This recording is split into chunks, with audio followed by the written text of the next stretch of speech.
Bueno, hacemos un ratito más. A ver. ¿Dónde estoy yo? Acá.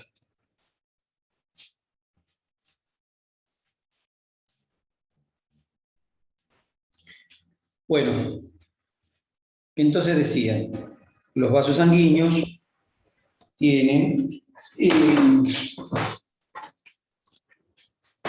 la sangre circula por los vasos sanguíneos y dentro de ellos hay una presión de perfusión y esa presión depende de todos estos factores que acabamos de mencionar, o en términos generales, porque después cada uno tiene sus propias circunstancias. Es decir que los vasos sanguíneos tienen una presión por un lado y sobre eso vamos a hablar, ¿no es cierto? Por ahora estamos comentando alguna generalidad del vaso sanguíneo. Dábamos un ejemplo para que no se perdiera la situación. Decía, ¿cuál es la relación en las cosas que acabamos de hablar? Bueno, les decía, por ejemplo, si la volemia es 0, entonces la precarga es 0, el volumen sistólico es 0, entonces el volumen minuto es 0, la presión arterial es 0. O si pues vamos al estado de los vasos sanguíneos. Si los vasos sanguíneos son rígidos, entonces ofrecen una mayor resistencia periférica y por ende, en esta ecuación diría que si yo aumento resistencia periférica por rigidez de los vasos, aumenta la presión arterial. Es decir, se modifica la presión arterial por el estado de los vasos. O si los vasos sanguíneos tienen un menor calibre, entonces aumenta la resistencia periférica y por ende aumenta la presión arterial. Es decir, que esto nos habla de cómo los factores que modifican. Después vamos a ver algunos factores específicamente respecto de esto. Vamos a hablar de factores específicamente, pero esto es la forma de control, digamos, general de la presión arterial. Y está relacionada con el estado de los vasos sanguíneos, como marca ahí arriba, y con lo que es el corazón propiamente dicho, y con la cantidad de líquido que tiene el cuerpo. Entonces, la presión, el sistema tiene que tener una presión que depende del estado de los vasos sanguíneos y del funcionamiento del corazón, por un lado. Por otro lado, los vasos sanguíneos, decía, no son inertes y entonces son respondedores a distintas situaciones, responden a distintas situaciones. Los vasos sanguíneos pueden proliferar, puede proliferar el vaso sanguíneo completo, puede proliferar el músculo del vaso sanguíneo, proliferar el músculo del vaso sanguíneo, puede proliferar el intersticio del vaso sanguíneo, entonces puede haber modificaciones en la propia pared del vaso sanguíneo. Y a su vez, el vaso sanguíneo constantemente es modificado por factores propios del vaso y ajenos al mismo. Por ejemplo, el óxido nítrico es un potente vasodilatador que fabrica el endotelio permanentemente. Y es el que ayuda a mantener la permeabilidad o la perfusión de los tejidos, es decir, permite la permeabilidad de los vasos sanguíneos, es que los vasos estén permeables permanentemente. Entonces el óxido nítrico es un vasodilatador por excelencia que fabrica el endotelio y mantiene los calibres, y constantemente se fabrican tromboxanos, que son vasoconstrictores, y hay moléculas que circulan permanentemente que tienen distinta actividad sobre el vaso, o sea que el vaso sanguíneo modifica su calibre permanentemente. Luego el endotelio y el músculo de los vasos sanguíneos también es pasible de modificaciones, como decíamos hace un ratito. Se pueden activar el endotelio, ya habíamos visto activaciones de endotelio, activaciones de músculo liso, y eso puede traer aparejado una modificación de un vaso sanguíneo, por ejemplo, en la aterosclerosis, la formación de placas de ateroma. El endotelio se modifica el endotelio, y esas modificaciones endoteliales pueden ser la puerta de entrada de lipoproteínas que se asientan en el tejido, y entonces aparece una reacción local de crecimiento, como puede ser en el caso de como puede ser los ateromas, que ya los vamos a estudiar. Y además puede haber proliferación, entonces decía, de músculo liso, y la pared del músculo liso, que tiene un espesor, puede tener un espesor mucho más grueso, mucho mayor, porque hay proliferación de del músculo liso del vaso, o sea que el músculo liso del vaso puede duplicarse, puede aumentar el número de capas, y entonces puede eso traer aparejado una disminución de calibre, ¿no es cierto? Si yo tengo un vaso sanguíneo que tiene una cantidad determinada de músculo, y de repente ahora entonces tiene una cantidad determinada de músculo, y ahora tiene otra cantidad de músculo determinada, entonces de repente de pasar de esto pasa a esto.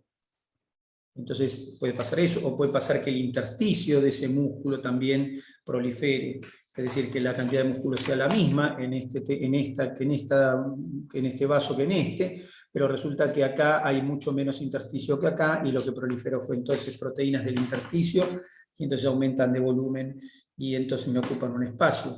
O puede pasar que el vaso sanguíneo se calcifique la media, que hayan depósitos de calcio en la media del vaso, es decir, en la muscular del vaso, y entonces el vaso cambie su arquitectura, se haga más rígido, ¿está bien? O modifique su calibre. Entonces, o que ya no pueda modificar su calibre, pierda la capacidad para modificar su calibre, pierde elasticidad, se hace rígido.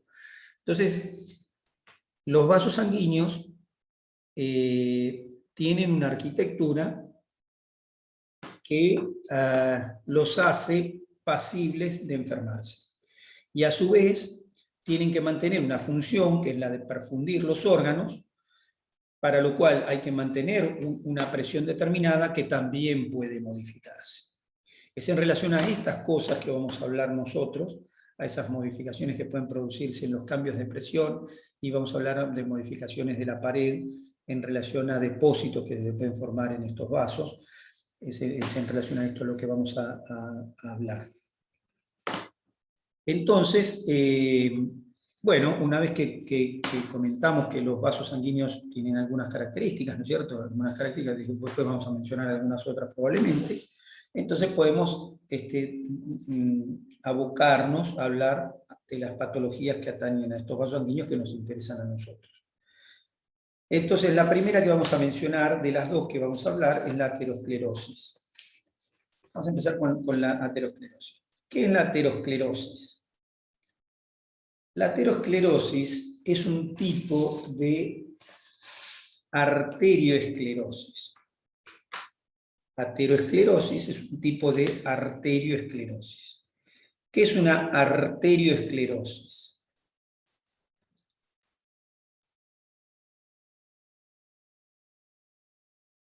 Una arterioesclerosis es una esclerosis de una arteria. Esclerosis es un término que ya mencionamos alguna vez, que lo vamos a mencionar muchas veces más, y que lo defino, esclerosis, lo defino como endurecimiento. Esa es la definición de esclerosis. Esclerosar es endurecer. ¿Está bien? Es una esclerosis. Las esclerosis se producen generalmente en nuestro organismo a expensas de una invasión o de un crecimiento de tejido conectivo principalmente denso. ¿Está bien? O sea que la esclerosis, en términos generales, hace referencia a un proceso de endurecimiento por aumento de fibras. ¿Está bien? Fibras de colágeno en su mayoría. Eso es una arterioesclerosis, es decir, una esclerosis de una arteria. ¿Está bien? Dentro de las arterioesclerosis o endurecimientos de las arterias, tengo lo que se llama la arterioloesclerosis hialina,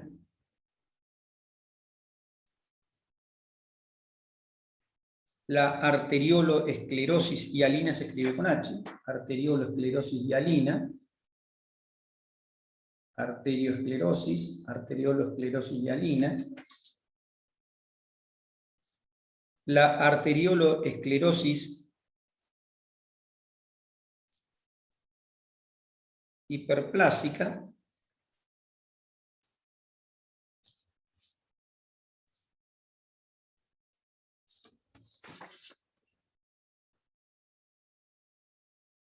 tengo la arteriosclerosis de la media,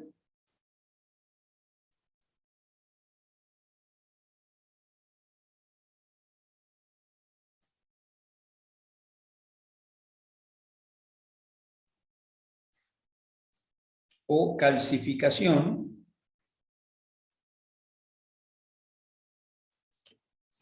de la media,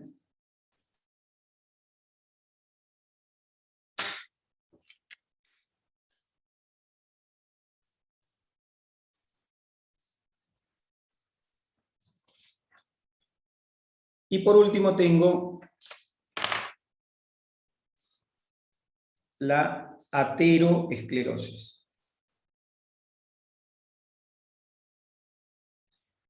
En los tres casos, lo que obtengo es una arteria endurecida. ¿Está bien? Una arteria dura, un vaso sanguíneo duro. En los tres casos va a haber, un endurecimiento con un aumento de la matriz extracelular, o con aumento de fibras en la matriz extracelular, pero van a tener variantes. La arteriosclerosis hialina, la arteriolosclerosis hialina y la arteriosclerosis hiperplásica son dos formas de engrosamiento de la pared de las arteriolas que se dan como consecuencia principalmente de hipertensión arterial a largo plazo. Es decir, uno tiene presión alta a largo plazo y las arteriolas, que son vasos pequeños, las arteriolas, pueden generar depósitos de proteína hialina, de una proteína que se ve en el microscopio de una forma especial y por eso se llama proteína hialina. O bien puede haber algún depósito proteico, pero un aumento del número de células musculares, y entonces la arteriolosclerosis, en vez de ser hialina, es hiperplásica, es decir, muchas células.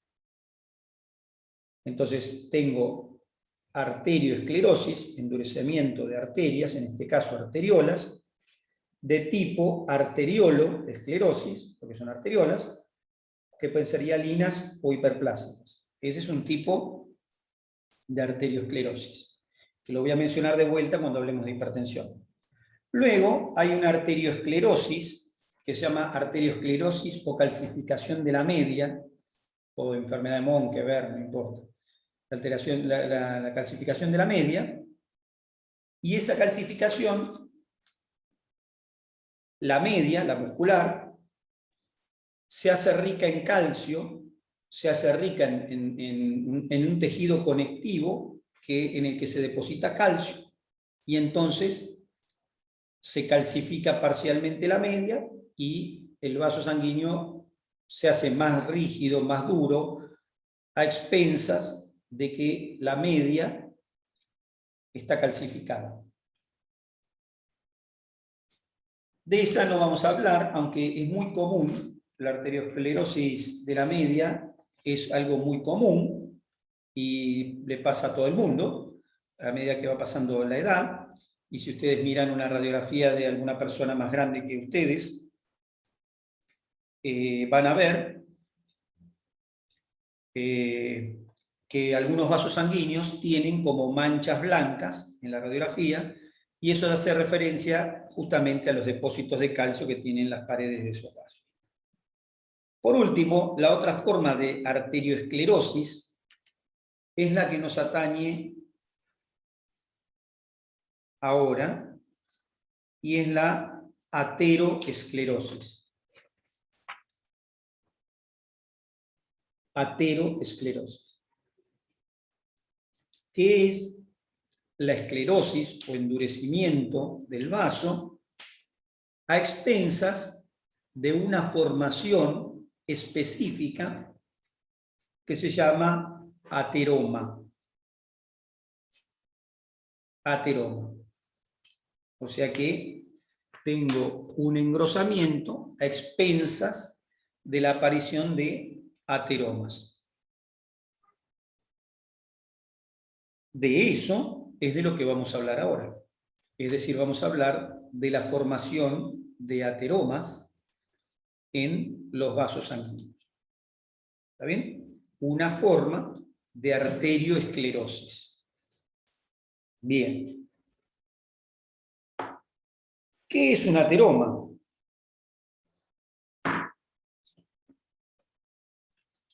Un ateroma es una placa fibroadiposa que se presenta por debajo de la íntima de los vasos sanguíneos. La íntima es la capa más profunda del vaso sanguíneo. Entre la íntima y la muscular, o entre la íntima y la media, entonces se forman las placas de ateroma.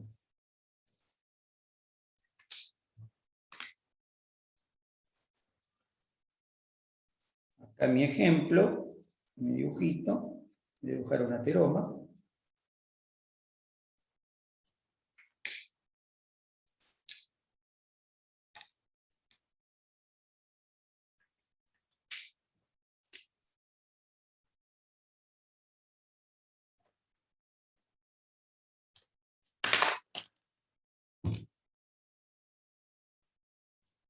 O una especie de ateroma.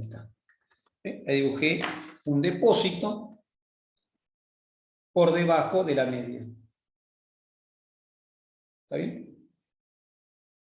Perdón, por debajo de la íntima. Entre la íntima y la media. Ahí tengo un ateroma. ¿En qué consiste un ateroma? Bueno, es un depósito, habitualmente nosotros decimos un depósito de grasa, que no está mal decir que es un depósito de grasa, pero la realidad es que no es necesariamente solo un depósito de grasa. Sucede que en la medida que va pasando el tiempo, va pasando la vida, los vasos sanguíneos, el epitelio de los vasos sanguíneos, el endotelio, va permitiendo el pasaje de lipoproteínas al subendotelio. O sea que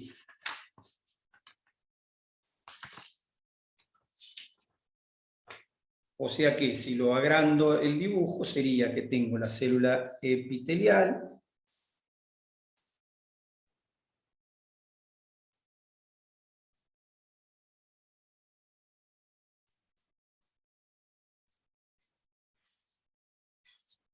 las células epiteliales en un vaso sanguíneo permiten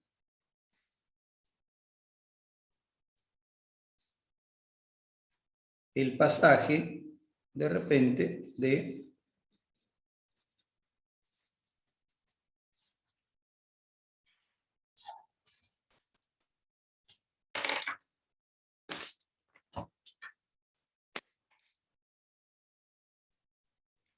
dibujé más de un color porque me quedé sin el color que quería, pero no importa. Ahí está.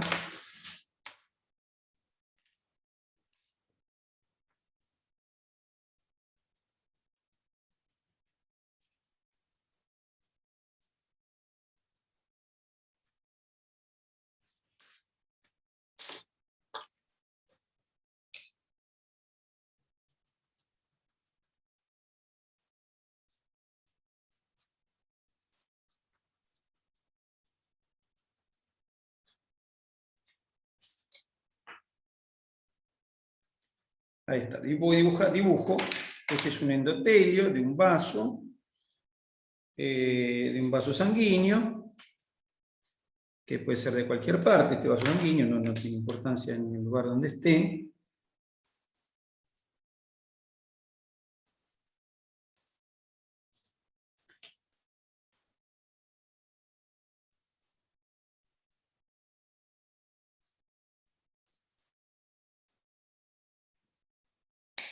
Y lo que veo acá es como, nada, dibujé mal lo que quería dibujar porque quedó feo. Lo dibujo de otra manera, así. Más fácil.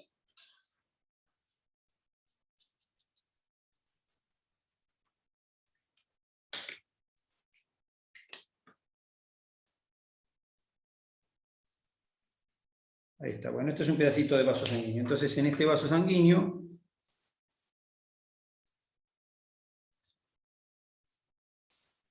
ahí está. Este es un pedacito de vaso sanguíneo, y lo que estoy viendo es cómo una lipoproteína está pasando entre dos células endoteliales para ir al espacio subendotelial, es decir, al espacio que está justo debajo del endotelio. Que hay así debajo, por supuesto, tiene que estar el músculo liso, por supuesto. O sea, acá hay músculo liso.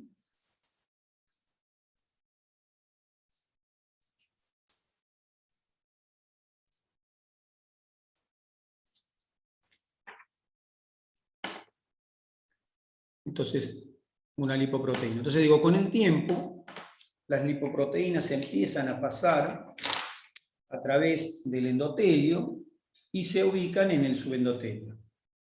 ¿Está bien? Eso es normal que así sea. Esto se debe a que el endotelio muestra espacios a las lipoproteínas, principalmente a las LDL, y las LDL toman contacto primero con la membrana basal y luego se desplazan hacia el subendotelio. Ahora, esto que le digo, con el correr de la vida, ojo, porque no es que hace falta ser viejo para que pase esto. ¿A qué edad empieza a pasar esto? Toda la vida pasa. Es decir, esto pasa toda la vida. Ya a los 8 años ya hay acumulaciones de lipoproteínas debajo del endotelio. O sea que a los 8 años tenemos ya acumulaciones debajo del endotelio. Esas acumulaciones de lipoproteína toman el nombre de estrías grasas. O sea que la estría grasa, que es un precursor del ateroma, se presenta en edades tempranas de la vida. O sea que esto con el correr de la vida no es que esto empieza a los 55 años y ahí arranca. Esto empieza desde que somos chiquititos y se van formando pequeños depósitos por debajo del endotelio, que esos depósitos tienen una característica inicial y es que son removibles. Es decir, son depósitos removibles. ¿Qué quiere decir? Quiere decir que las lipoproteínas, principalmente la LDL, se acomoda en el subendotelio, pero que tiene la capacidad esa lipoproteína de ser removida por parte de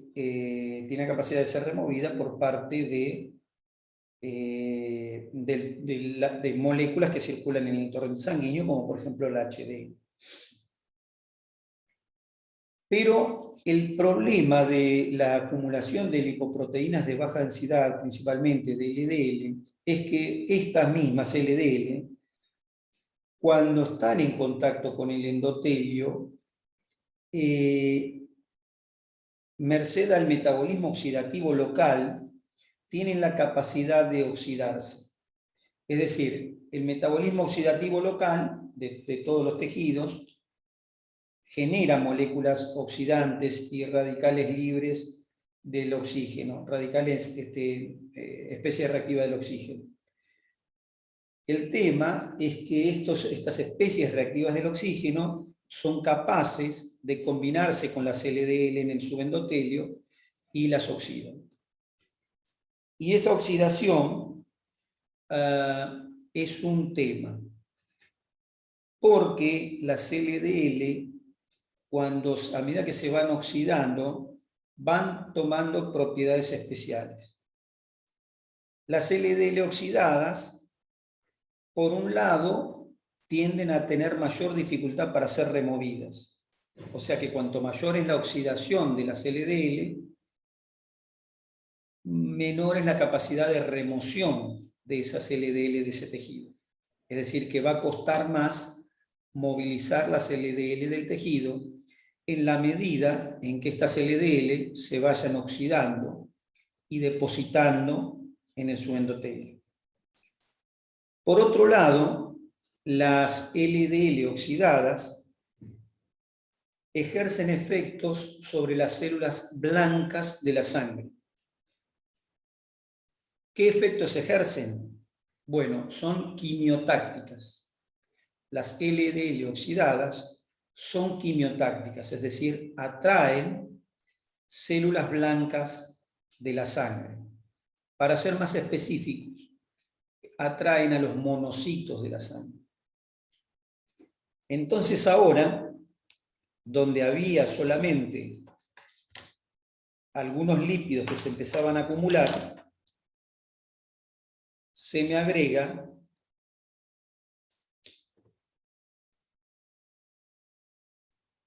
la presencia de células que provienen de la sangre.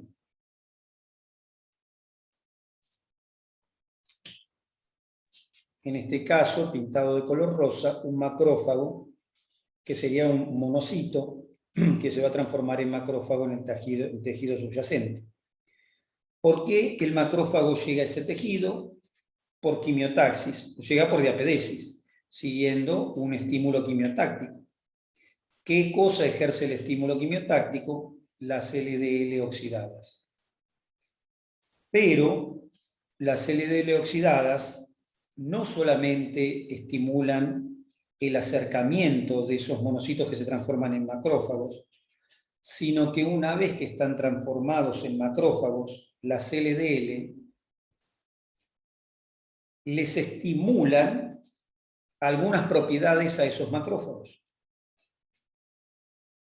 La propiedad primera y fundamental consiste en que una vez que el macrófago llega al endotelio, al subendotelio, la LDL oxidada lo ancla al endotelio, le quita la movilidad. O sea que el macrófago que salió como monocito, salió de la sangre, cayó en el tejido, se transformó en macrófago, ese macrófago queda anclado en el subendotelio. Ahí quedó. Segunda propiedad que hace, ¿qué cosa hace o segunda característica que tiene la LDL oxidada sobre el macrófago? Lo induce a comer. Lo induce a comer. El macrófago come. ¿Qué come? LDL oxidadas. ¿Qué come? Lo que va a empezar a ver después de esto. Ahora vamos a ver las distintas cosas que van a ir apareciendo.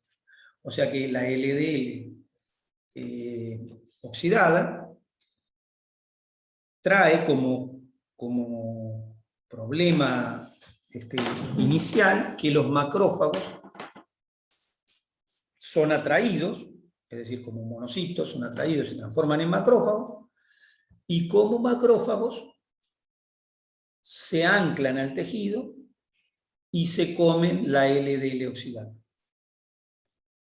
El comer la LDL oxidada para el macrófago es el estímulo para activarlo. El macrófago se activa. Entonces se transforma en un verdadero macrófago. ¿Está bien? Y ahí es donde comienza en realidad el problema. El macrófago empieza a comer justamente LDL oxidada que está cargada de lípidos, porque es una LDL, está cargada de colesterol. Y eso lo que trae como consecuencia es que esa LDL que estaba en el tejido, que estaba acá la LDL, así, estaba así, ahora ya no está así, ahora está dentro del macrófago. O sea que la LDL se mete dentro del macrófago, lo que la hace más difícil de metabolizar. Por otro lado, el macrófago no se queda contento. No es que come la LDL y dice, listo, ya está. Y come cantidades, tantas cantidades de LDL come que aumenta tanto el tamaño que se llena de pelotas de grasa y toma el nombre de célula espumosa. O sea que el macrófago se transforma en una célula espumosa, pero no solo no está contento con eso, sino que estimula a sus amigos los miocitos, las células musculares lisas, y las insta, las activa y las insta a migrar hacia el subendotelio. Y las transforma también en células macrofágicas. De modo tal que el músculo liso se transforma también en un comedor de LDL oxidadas. Bien, esto no viene solo, es decir, en la medida que van apareciendo mayor cantidad de LDLs, van apareciendo mayor cantidad de macrófagos y van apareciendo mayor cantidad de músculos lisos, entonces empieza a proliferar la matriz extracelular. De modo tal que el producto que voy a obtener va a tener ahora.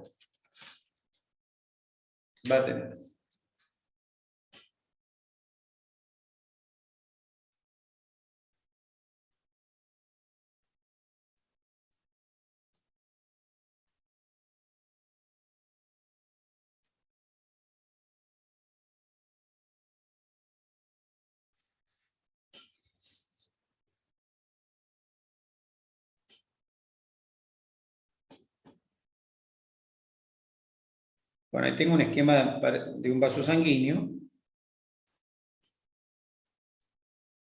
O quise dibujar un vaso sanguíneo, ¿no? Entonces ahí tengo el endotelio, tengo la membrana basal, que en el lugar donde voy a dibujar el ateroma, la disgrego un poco. Esto sería el vaso sanguíneo, ¿no es cierto? Y ahí dibujo la membrana basal un poco disgregada y uno de los de las células endoteliales también ahí media disgregada. Luego tengo lipoproteínas sueltitas. Las lipoproteínas sueltitas, les pongo a algunas de ellas, les pongo puntitos para determinar que están oxidadas. Luego tengo células macrofágicas,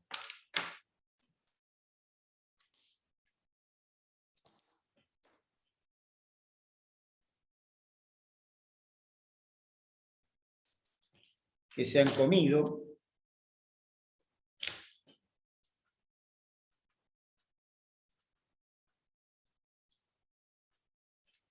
LDL oxidadas.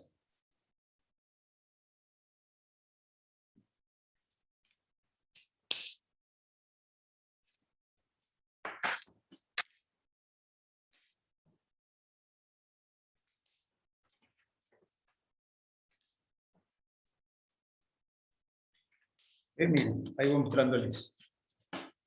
Ahí tengo LDL libres, LDL oxidaditas, macrófago lleno de LDL oxidada. ¿Está bien? Luego tengo músculo liso.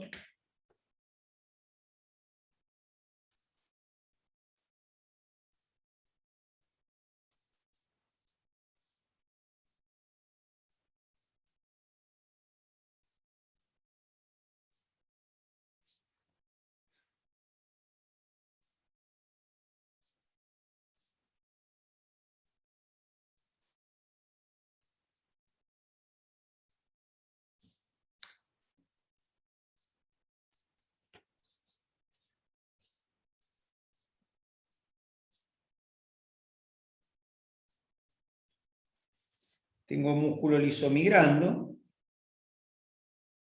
Y tengo también una célula de músculo liso que ha comido.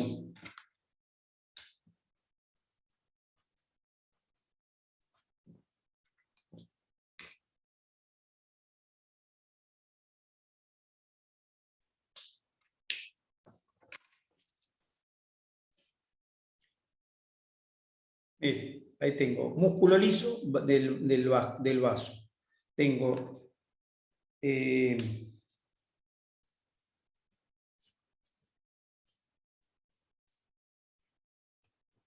tengo toda una zona que se empieza a llenar de grasa, y se empieza a llenar con células espumosas que derivan de macrófagos o de células musculares lisas que se están comiendo la grasa en forma de LDL oxidada.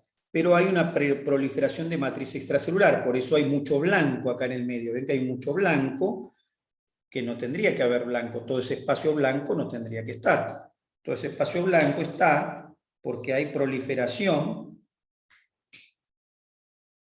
Hay una proliferación de la matriz extracelular, que yo acá la voy a pintar con un sombreado verde.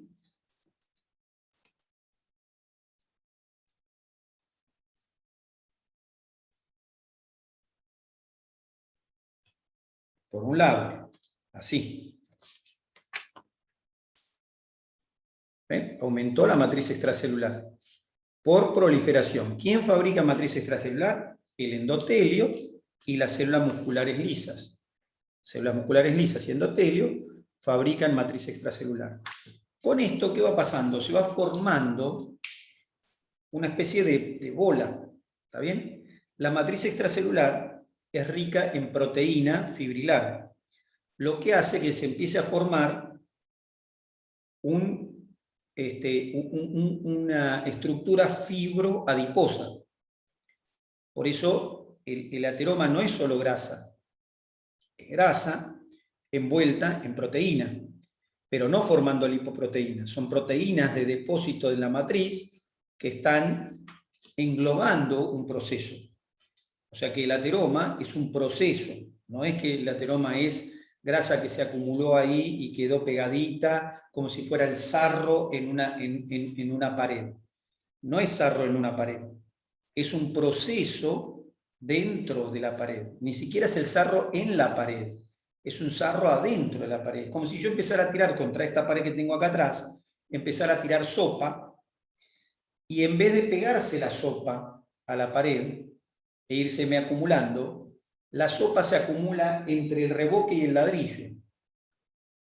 ¿Se entiende? Y no solo eso, sino que además se me va formando un espacio donde se me va acumulando esa sopa entre el revoque y el ladrillo, y los ladrillos van cambiando su forma, de modo que van dejando un espacio para que se produzca esa acumulación.